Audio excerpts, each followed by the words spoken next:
మన ప్రభువును రక్షకుడైన యేసుక్రీస్తు శుభనామమున వందనాలు. ప్రియదేవుని సంగమా, ప్రియదేవుని బిడ్డలారా, మరి ఉదయకాల సమయం దేవుని వాక్యాన్ని ధ్యానించుకోవడానికి ముందుగా ప్రార్థన చేసుకుందాం. ప్రార్థన. కృపగల తండ్రి, దయగల మహేశయ్య, నీ బంగారు పాదాలకు లెక్కలేని వందనాలు, స్తుతులు, స్తోత్రములు. గతించిన రాత్రి అంతా నీ రేఖల చాటును కాచి కాపాడి సంరక్షించిందేమో.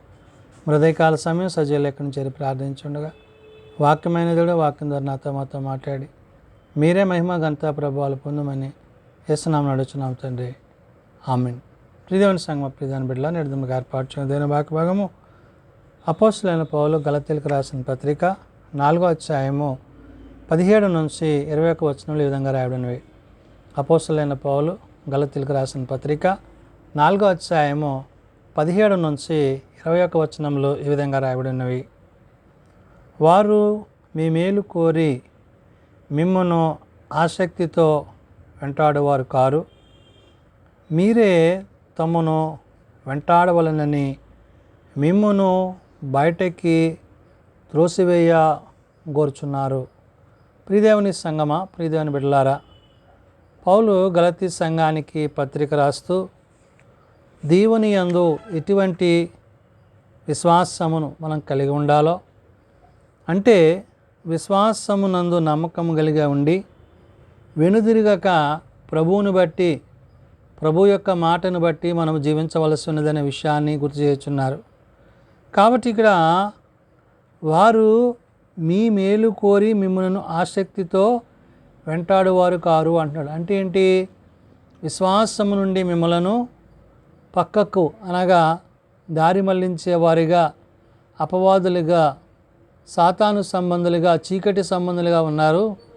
కాబట్టి మీరు జాగ్రత్త కలిగి, అంటే ఏ విశ్వాసమునందు మీరు స్థిర విశ్వాసత కలిగి ఉన్నారో ఆ విశ్వాసమునకు కర్తయు దాన్ని కొనసాగించువాడైన క్రీస్తును బట్టి జీవించవలసి ఉన్నదనే విషయాన్ని పౌలు గలతీ సంఘానికి గుర్తు చేస్తున్నాడు. కాబట్టి వారు మిమ్మును ఏమంటున్నాడు? మీ మేలు కోరి మిమ్మును ఆసక్తితో వెంటాడువారు కారు అంటున్నాడు. అంటే మీ యొక్క స్థితిగతులను, దేవునితో మీకు ఉండవలసిన సంబంధాన్ని గురించి వాళ్ళు విచారించరు, ఆలోచించరు. సరిగదా వారు నాశన సంబంధమైన, అంటే అపవాది సంబంధమైన ఉద్దేశాలు కలిగిన వారు. కాబట్టి ఏమంటున్నాడు? మీరే తమను వెంటాడవలనని మిమ్మును బయటకి త్రోసివేయ గోరుచున్నారు. అంటే మిమ్మలను విశ్వాసము నుండి, దేవుని యొక్క ఉద్దేశాల నుండి, దేవుని యొక్క ఆలోచనల నుండి వారు మిమ్మలను మరి తప్పుదోవ పట్టించే వారిగా, వారి యొక్క విధానాలు ఉన్నామనే విషయాన్ని పౌలు గుర్తు చేస్తున్నాడు. అంటే క్రీస్తు యొక్క ప్రేమలో, క్రీస్తు యొక్క ఉన్నతి కలిగిన ఆ యొక్క స్థితిని మీరు కోల్పోవద్దు అనే మాటను గుర్తు చేస్తున్నాడు. అంటే ప్రభువులో ఏ విధంగా మనము స్థిరపడాలో, ప్రభువులో ఏ విధంగా మన విశ్వాసంలో కొనసాగాలో తెలియజేస్తూ, నేను మీ యొద్ద ఉన్నప్పుడు మాత్రమే గాక ఎల్లప్పుడూ మంచి విషయములతో ఆసక్తిగా నుండుట యుక్తమే అంటాడు. అంటే దేవుని యొక్క ఉద్దేశాలు, దేవుని యొక్క ఆలోచనలు మేలుతో కూడినవి, అనగా సత్యముతో కూడినవి. అందులో పాపమునకు, చీకటికి ఏమాత్రమును చోటు లేదనే విషయాన్ని పౌలు అక్కడ గుర్తు చేస్తున్నాడు.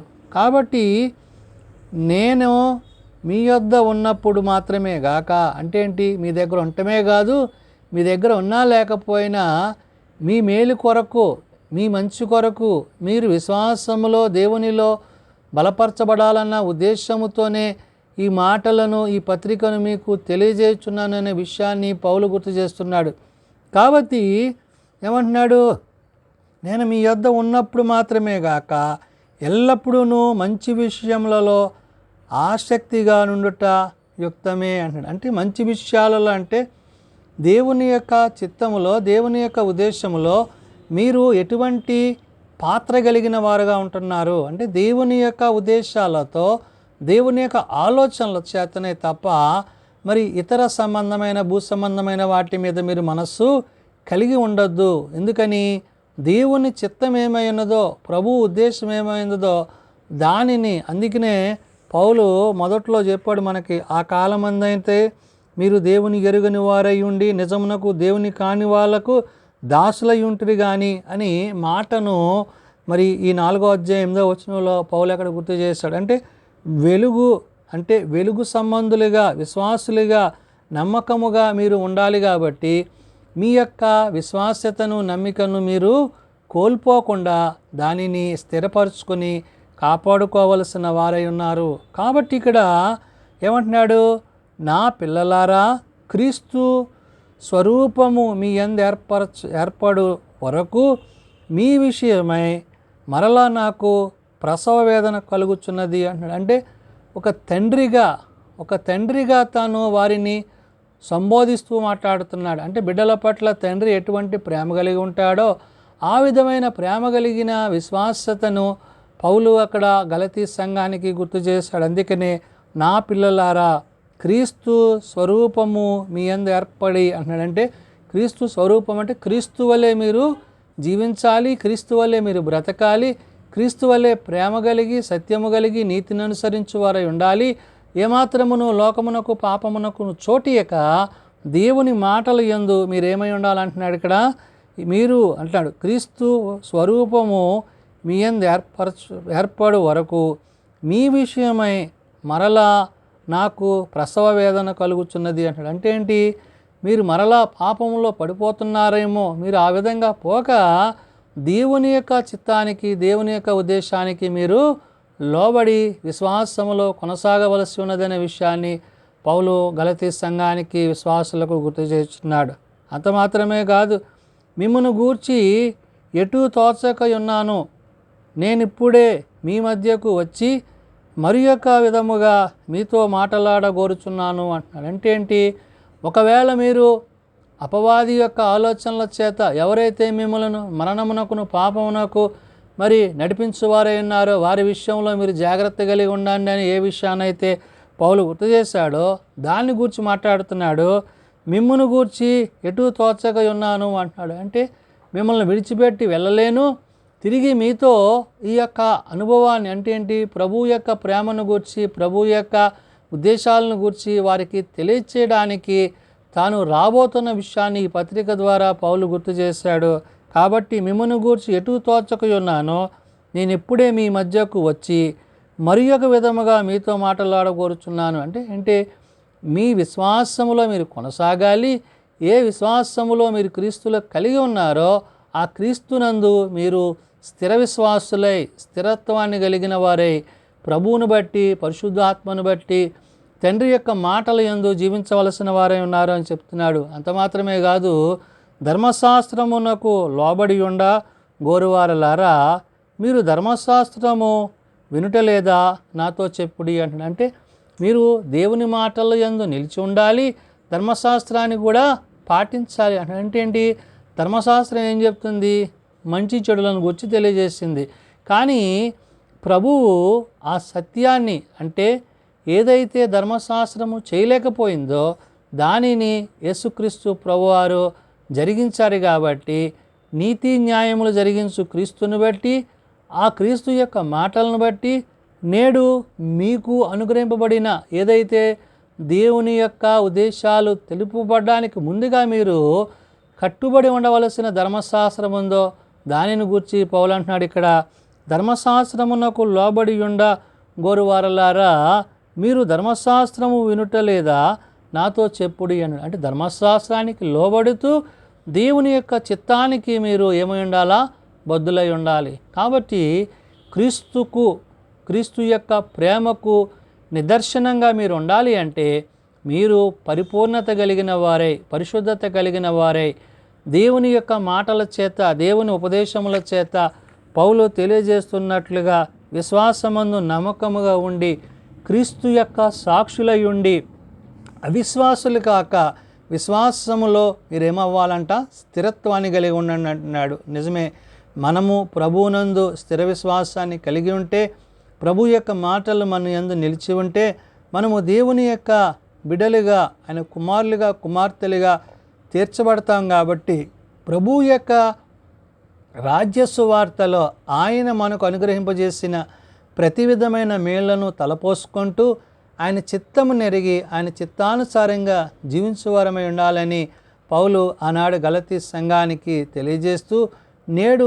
మనము ఆ విధంగా జీవించవలసి ఉన్నదనే విషయాన్ని తన పత్రిక ద్వారా తెలియజేస్తున్న మాటలు. ప్రార్థన చేసుకుందాం.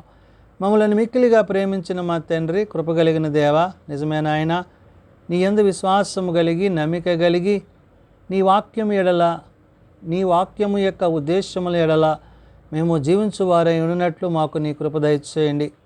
పౌలు గలతీ సంఘానికి పత్రిక రాస్తూ మరి వారు విశ్వాసము నుండి తొలగిపోక వారు స్థిర విశ్వాసము కలిగిన వారై స్థిరులను నమ్మకస్తులనై ప్రభువుకి సాక్షులుగా ఉండునట్లు వారికి తన పత్రిక ద్వారా తెలియజేసిన మాటలు. అవును తండ్రి, నీవు నీ కుమారుని ద్వారా నీవు తెలియజేసిన మాటలు ఏవైతున్నావో అవి నేడు నేను కూడా వాటిని అనుసరించి ఆ ప్రకారము నడుచుకున్నటకు మాకు నేర్పించండి. ఎందుకంటే నీ వాక్య సత్యమును అనుసరించి, నీ నీతిని అనుసరించి, నీ యందు నమ్మిక కలిగి విశ్వాసము కలిగి జీవించగలందులో కట్టి కృప దయచేయండి. ఎవరైతే ఇంకా నిన్ను ఎరుగక తెలియక తమ హృదయాలు కఠినపరుచుకుంటున్నారో అట్టి వారితో మారు మనస్సు పాపక్షమాపణ దయచేయండి. బలహీనులను బలపరచువాడవు, రోగులను స్వస్థపరచువాడవు.